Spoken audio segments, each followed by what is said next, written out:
How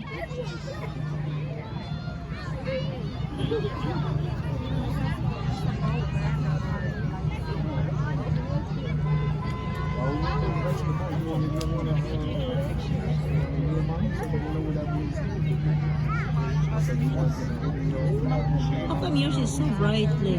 Mine is not really. It's good on low light in Samsung. It's a good camera for low light. It's really good camera. Look at the difference. It picks up all the light. Oh. Wow. I like that. Merry Christmas. Merry Christmas.